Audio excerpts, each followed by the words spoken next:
Om Swastiastu.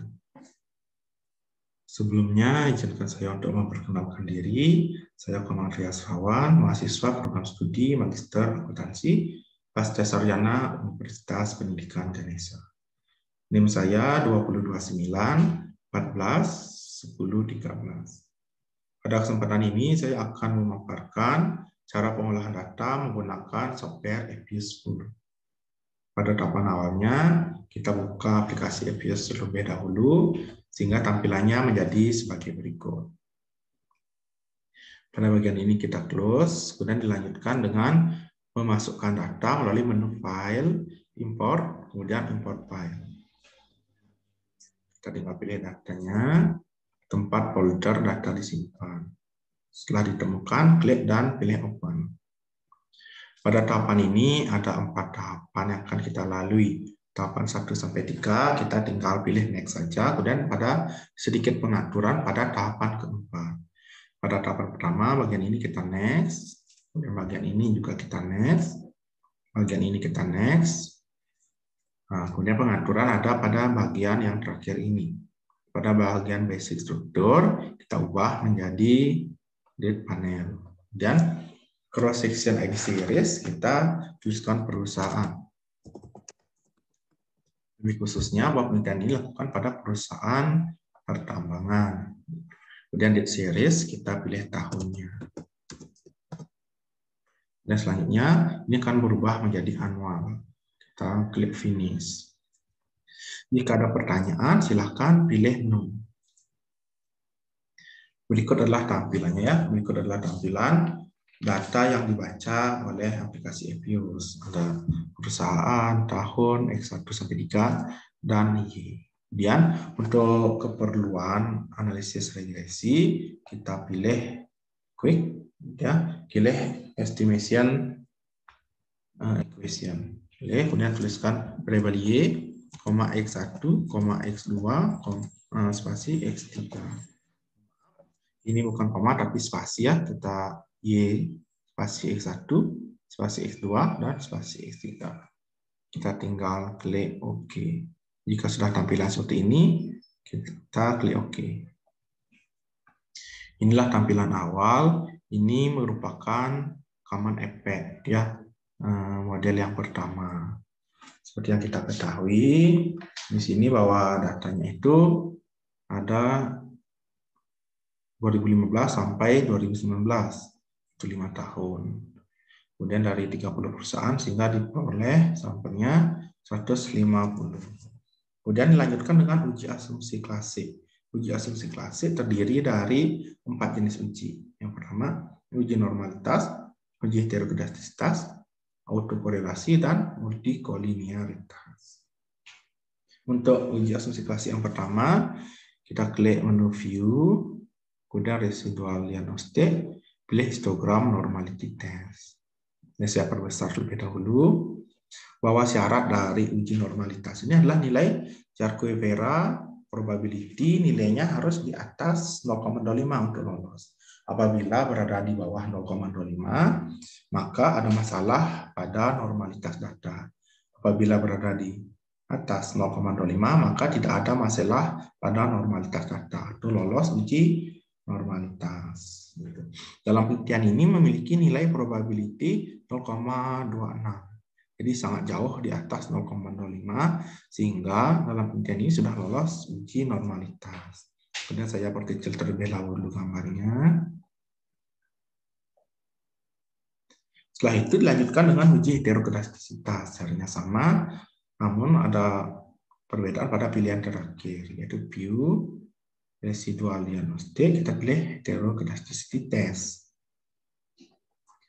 Nah, pada bagian ini kita lihat pada likelihood rasio, pada probability. Kriterianya juga sama seperti normalitasnya, harus berada di atas 0,05. Apabila hasil probability ini di bawah 0,05, berarti ada permasalahan heterogeneisitas data. Apabila berada di atas 0,05, berarti tidak ada masalah heterogeneisitas data. Penelitian ini memiliki nilai probability itu di atas 0,05 yaitu 0,057 sehingga tidak ada masalah heterokedastisitas dalam penelitian ini sehingga lolos uji heterokedastisitas. Kemudian dilanjutkan dengan uji autokorelasi bahwa dalam model ya, jangan sampai variabel independen itu secara otomatis mempengaruhi variabel independennya. Maka untuk mengetahui hal tersebut dilakukan uji autokorelasi dengan cara view estimation output ya. Kemudian kita lihat di sini pada bagian Durbin-Watson start. Di sini ada kriterianya. Kemudian saya akan jelaskan bagaimana cara menentukan sebuah data itu lolos uji autokorelasi atau tidak. Di sini ingat dulu hasilnya 0,736 ya, 0,736. Kemudian saya akan share tabel Durbin-Watson-nya. 0,736, kemudian saya tulis dulu sini 0,736. Nah, pada tabel Durbin-Watson ini terdiri dari T, K, DL, dan DU. T merupakan jumlah sampel, kemudian K adalah jumlah variabel dalam penelitian, kemudian Durbin-Watson lower merupakan batas bawah dari tabel Durbin-Watson ini, kemudian Durbin-Watson upper atau DU merupakan atas-atasnya. Kemudian caranya membaca ya, untuk menentukan kriterianya lolos uji autokorelasi atau tidak, kita tentukan terlebih dahulu jumlah sampel penelitian ini adalah 150 dengan jumlah variabel 4, 1 variabel Y dan 3 variabel X. Ini kita cari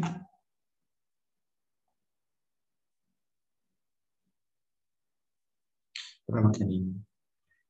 Data kita terletak pada bagian ini ya, 150 sampel, 4 variabel, kemudian Durbin-Watson lowernya itu 1,692.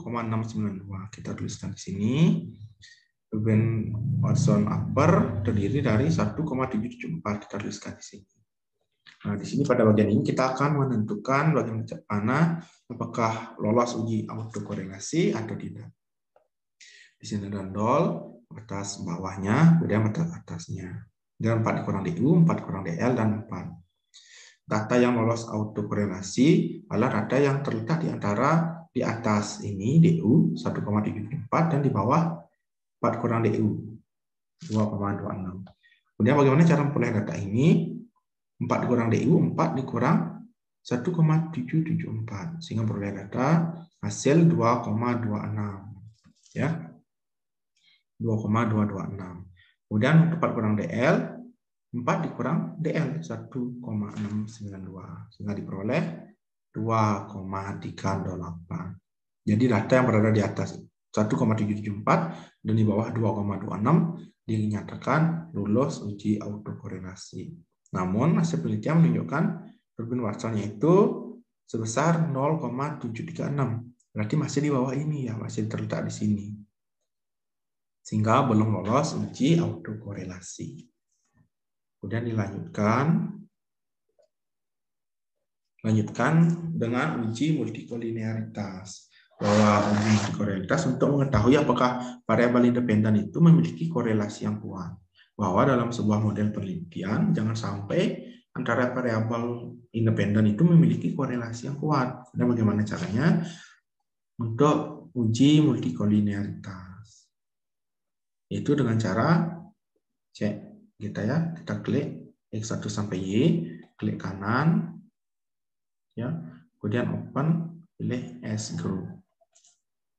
Pada bagian ini kita pilih covariance analysis.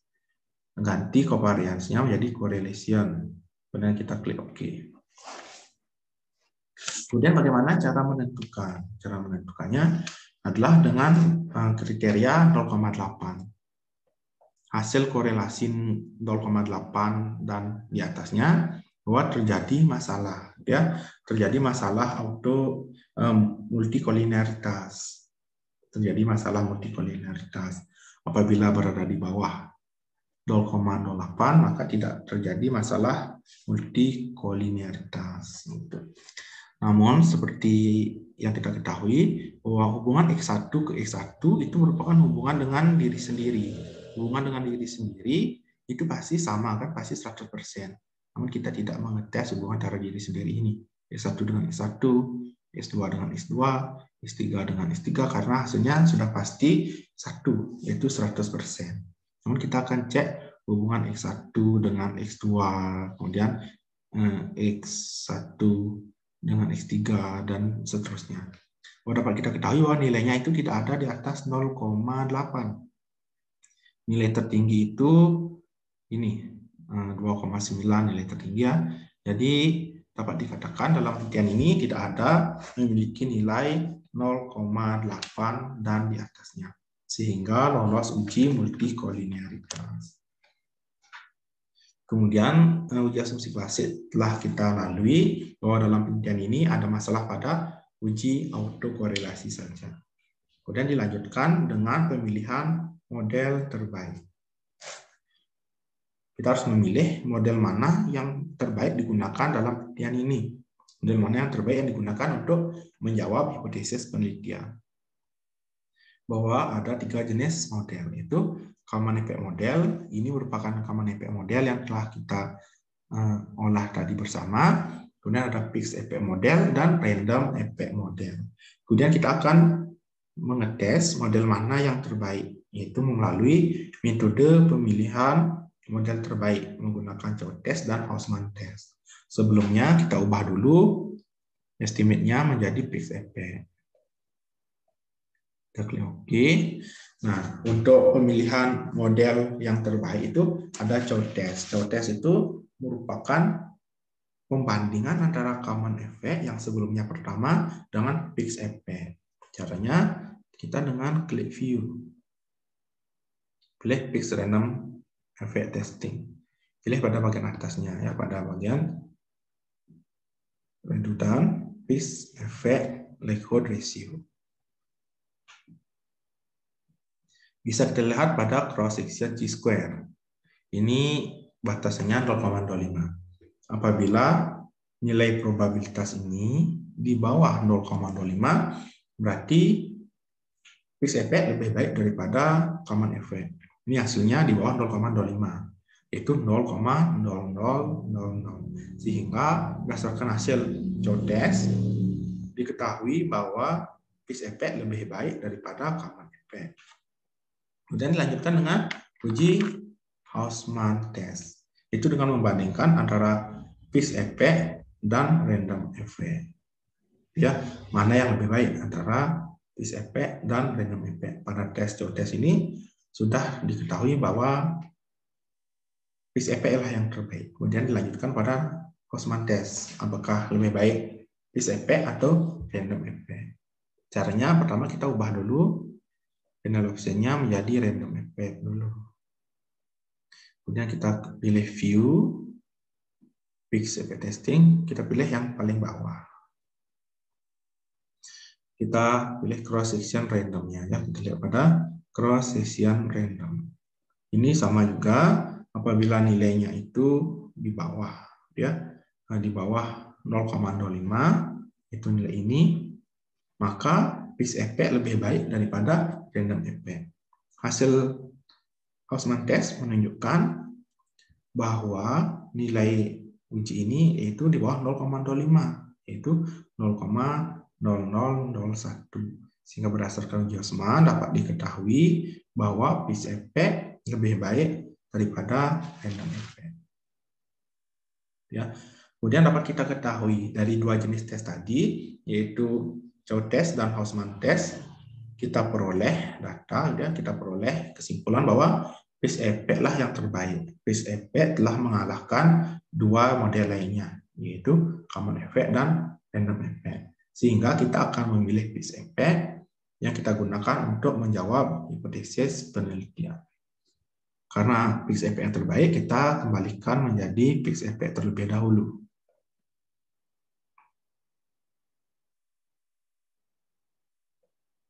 Ini kita lihat estimation output. Bahwa seperti yang diketahui tadi kan, sebelumnya hanya uji autokorelasi yang belum lolos.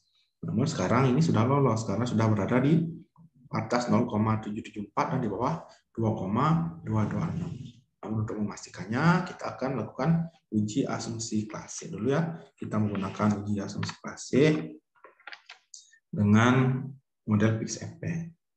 Gitu. Namun sebelumnya, jika ya apabila ada uji-uji yang belum lolos, khususnya uji autokorelasi, heterokedastisitas, multikolinialitas, dan normalitas, kita dapat menggunakan bantuan ini, GLS weight, general least square weight, ya, atau pembobotannya itu. Begini, karena pada penelitian ini sebelumnya hanya uji autokorelasi yang belum lolos, namun setelah menggunakan PIX-FP sudah lolos. Kemudian apabila terjadi misalnya ada uji-uji lain yang belum lolos, misalnya uji heterokedastisitas, multikolinialitas, normalitas, dan autokorelasi, kita bisa menggunakan GLS-W ini ya. Saya gunakan ada dua pilihan, cross section weights dan cross section shear. Cross section weight ini digunakan untuk memperbaiki atau treatment data apabila terjadi permasalahan autokorelasi dan multikolinialitas. Ini digunakan cross section weight. Kemudian cross section shear digunakan untuk memperbaiki atau treatment data jika terjadi masalah autokorelasi dan heterokedastisitas. Kita pilih yang cross section shear. Nah, antara cross section weight dan cross section shear, ini kedua-duanya otomatis akan memperbaiki normalitas data. Kemudian karena tidak ada permasalahan, kita pilih no weight saja. Oke, kemudian dilanjutkan dengan uji normalitas data dengan menggunakan ini PIX-FP. Pilih, kemudian residual diagnostik. Normality. Dapat kita ketahui Jargoibera-nya probability-nya itu di atas 0,05. Itu bahkan 0,7, 0,77. Sehingga data ini tidak terjadi masalah normalitas data. Kemudian dilanjutkan dengan uji heterokedastisitas. Untuk uji heterokedastisitas PIX-FP gitu ya. Akun student tidak bisa melakukannya, hanya bisa dilakukan oleh akun berbayar. Coba kita tes, karena ini akun student, pasti tidak bisa. Tidak bisa. Kemudian kita kembalikan saja ke tampilan awalnya, estimation output. Untuk mengetahui data lolos uji heterokedastisitas, bisa lihat pada standar error. Standar error yang kecil menunjukkan data sudah lolos. Ini standar errornya sudah kecil ya, sehingga data sudah 0,0, sehingga data sudah lolos uji heterokedastisitas. Bisa lihat pada sini. Kemudian lanjutkan dengan uji autokorelasi. Uji autokorelasi laksanakan dengan estimate, ya, view estimate output. Kita pilih view estimate output di sini. Nilai Durbin-Watson 1,777. Sehingga kita akan masukkan ke dalam tabel Durbin-Watson-nya. Ini 1,777.